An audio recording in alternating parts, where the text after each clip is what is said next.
How are we doing, people? Welcome back to the channel. Chelsea 5, Charlton 1, or should I say Charlton 1, Chelsea 5, because it was at the Valley, an away game in the FA Cup, and that was comfortable. That was very, very comfortable. I'm going to try and get this done quick. Team lineup started off with Jorgensen in goal. It was a very heavily rotated team, which I kind of expected. But I didn't know what players he was going to rotate, what formation he was going to play. I don't know anything about Liam Roseniors, but today was interesting because he did switch it up quite a lot. So he went with Jorgensen in goal. He went with a back three in Badiashile, Tosin, and Achampong. He then went with Andre Santos and Caicedo in the middle. He then went with Garnacho on the left. Then he played 2 10s in Hato, which I thought was very strange.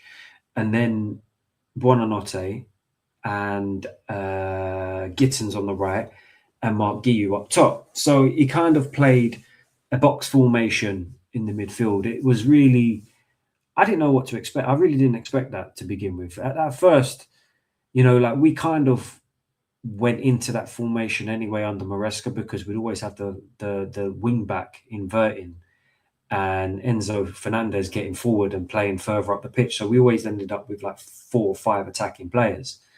And but this time he just put Hato there. So it was very odd seeing him in that position. And I'm thinking, why don't you just play a cam there? Because you're playing a defender there. But surprisingly, I thought he played very, very well. I was very impressed with Hato. In fact, I'd have given him man of the match. The man of the match did go to Moises Caicedo, who was brilliant, by the way. I thought he was just his normal self, just cleaning up everything, just commanding the midfield. I thought Santos was a very good, little apprentice running alongside him in the right place at the right time, majority of the time. I thought he had a iffy first half with his passing. I thought he made a few passes that were a bit dodgy, but that first half, 81% possession at one point. There was another stat that come up. Charlton had 17 passes to our 174, which these stats that's mental. So it kind of shows you how much control we had over in that game. But again, Charlton with all the players behind the ball, we're trying to break down the low block. We're finding it very difficult. We're getting the ball out wide a lot to Gittins. I thought Gittins had a very good game today. I saw at half time that he was holding quite a few pelters, and they're trying to say the usual stuff. You get people putting out the usual stuff about the wingers and how much they've spent on them, and they're struggling with a lower division side in Charlton. No, I don't agree with that. I thought Gittins actually had a good game. I thought he looked active. Out of all the players on the pitch, I thought if anything was going to happen, it was going to come from his side. He had a fair few shots on goal. He took his player on well. We got the ball across the box enough. What more, other than a goal, do you want from this player or GNA? So if you're looking at GNA and GNA is all that you can see, then you're not looking at the game properly. I actually thought Gittins today was very effective. So well done, Gittins. I thought Garnacho struggled in the first half. I'm not going to lie. I thought he was pretty poor. Second half, I thought he was much better in the second half. In fact, I think a lot of our players were a lot better in the second half because Badiashile in the first half, I thought he was dreadful. If I was Liam Roseniors, I'd be saying to him, if you don't improve, you're coming off. He got a yellow card quite early on for pulling back. Obviously, he hasn't learned the lesson that Cucurella got taught during the week against Fulham. So, and he was a bit dodgy on the ball, a bit clumsy. Wasn't really happy with Badiashile's performance in that first half, but he did improve in the second half. I'll give him that. Achampong, I thought was very good today. Tosin, only one moment which I didn't like, and that was when he didn't jump for the ball and header it. Other than that, I thought he was pretty solid today. I thought he had a very good game. And obviously he gets a goal, but we'll talk about that in a minute because firstly, we need to discuss this goal from Hato. I call him Hato. I'm going to call him Hato. What a strike. Volley. Whoa, mate. Now I'm sitting here going, why is he in this position? This is a really weird setup. I don't understand why he's here. Is this like his trump card? He's going to be the late run in the box, like what we see Cucurella do. Maybe Cucurella is going to take up this position. I don't know. But Hato did very well in that position. I'm not going to lie. He was quite good on the ball. His passing was all right. And then, he had a good shot. He had a header in the first half. He had a header before the goal. crossed in by Buonanotte. Keeper made a decent save. The header wasn't strong enough, but the goal, when it dropped to him, he volleyed it and he hit that like a rocket. That went in. That was a fantastic goal. So that's 1-0 Chelsea. We go into the second half now.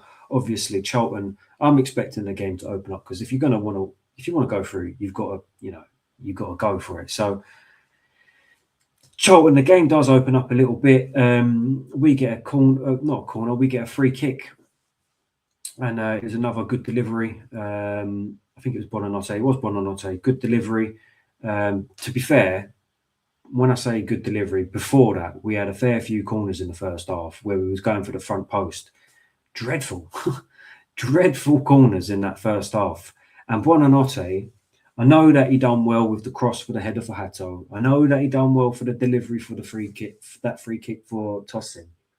I really struggle to see how he impacts the game for us. I just don't think he's that level. And I really think he's struggling in this side. I just don't think he's a Chelsea player. And, he had one shot that obviously created the third goal. But that was a tame shot. Other than that, I just really don't think he's that guy. Do you know what I'm saying? I don't rate him. I really don't rate him. Some people might do, but I just don't see it. But his delivery for that goal was good. I'll give him that. Then the header from Tosin was very good. That's 2-0. And then we start to take a little bit more control over the game. The game's opening up. Charlton need to, they need to produce something if they're gonna go through to the next round. And they had one little tiny spell where they had a fair few shots on target. Hato manages to come back and block it, and it goes out for a corner. Bearing in mind, this guy's playing in a 10. He's run across the box and put a block in, put his body on the line, goes out for a corner. The resulting corner ends up in a header, which is a very good save from Jorgensen, by the way. I thought Jorgensen actually had a decent game today. Couldn't do much on the rebound, and it smashed in, and it's 2-1 Chelsea. So after that, we're thinking, oh, for fuck's sake, man. Do you know what? We was just about to take a load of control. We could have gone on to make it 4, 5, or 6, and then they go and score. So the momentum swings a little bit, but we do well. We manage the game well. We settle the game down.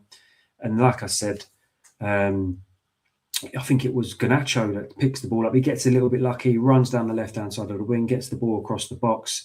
It's a shot from Buonanotte, saved by the goalkeeper, who spills it, and then it's Marquis who taps it in, and that's 3-1. And pretty much after that, the game's done. Charlton really need to come out of the blocks now. The game's opening up. We make a fair few subs. We bring on Esteval, we bring on Enzo, we bring on Pedro Neto, we bring on Delap. And obviously then changes made a big impact on the game. We then get the ball. I mean, Esteval was having quite a fair few chances. He was causing havoc on that right-hand side. He loves to shoot. I mean, even when the passing opportunity's on, he loves to just cut in and shoot to that near post. And I thought he came on and he looked active. Obviously, he wins the penalty at the end of the game. But before that, we get the chance at the other end, on the other side, on the other wing, with Pedro Neto. The ball's played through to him, and I'm like, shoot, first time. But he kind of messes up the touch, takes another touch, knocks it into just past the defender, shoots near post, and Pedro Neto gets on the score sheet. So well done to him, because against Fulham, and I didn't do a match reaction against Fulham, he was dreadful. He was absolutely dreadful. So hopefully that gives him some confidence to just be confident. Just be confident.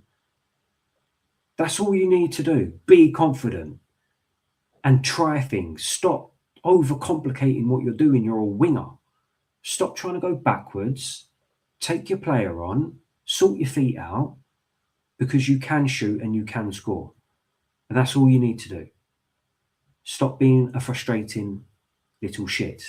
That's all he needs to do. Stop being frustrating and get the ball in the net, or get the ball to your player to score the goal. That's all he needs to do. And he did it today. So fair play to him. And then literally right at the end there, Esteval goes through on goal. He's taken out by the goalkeeper, and Enzo Fernandez steps up, scores the penalty. And it's a 5-1 win. Very comfortable win. And there were within that game, there was, I know it's only Charlton, and this is the thing that we need to consider, that it is only Charlton. They're 19th in I don't know if it's the Championship or League One, I can't remember. But they're 19th, so they're struggling. We're 8th. We're struggling by our standards. But that was quite comfortable. And we did play some good football in there. There was some good link-up in there. There was a chance that Delap missed. He just snatched at it. The link-up play there, if he just finished off that goal, everyone would be going, yeah, you know what, that was very good. But the real test will be at the weekend, midweek now, against Arsenal. On Wednesday, we've got the semi-final. Obviously, we're going to have to go full strength with that. And then obviously, it's going to be a little bit different. Obviously, that box formation in the midfield, I don't know whether he's going to set up like that against Arsenal. It'll be interesting to see what Rosenior does now, whether it's Rosenior actually, whether Rosenior, what he does. Yeah, I wonder if he'll take the approach with whatever team's coming up. He might adjust his tactics to suit or his formations, etc. Who knows? We'll find out on Wednesday. But in terms of your first game, when was the last time we scored more than 4 goals? I can't remember. What, 6-2 Wolves? Maybe last season. Don't know. Can't remember. But 5-1. Solid win. We're into the next round. I mean, people will find stuff to complain about. I saw them at half-time moaning, but it's a game of football, man. You know, I mean, the first half was pretty boring, understandably, but, you know, people want to jump on straight away and go, oh, you know, we look shit. We look boring. We're struggling to score against Charlton, for fuck's sake. Our wingers ain't doing enough. But that's football. Sometimes football goes like that. You know, a bit of time, we end up winning 5-1. So can only be happy with that. But like I say, the real test is next week against Arsenal and the Premier League game. Let's see what we can do. But it's a good first start for Rosenior. So make sure you hit the like button, sub to the channel. Let's get this channel to 500. And I'll catch you on the next one. Up the Chelsea.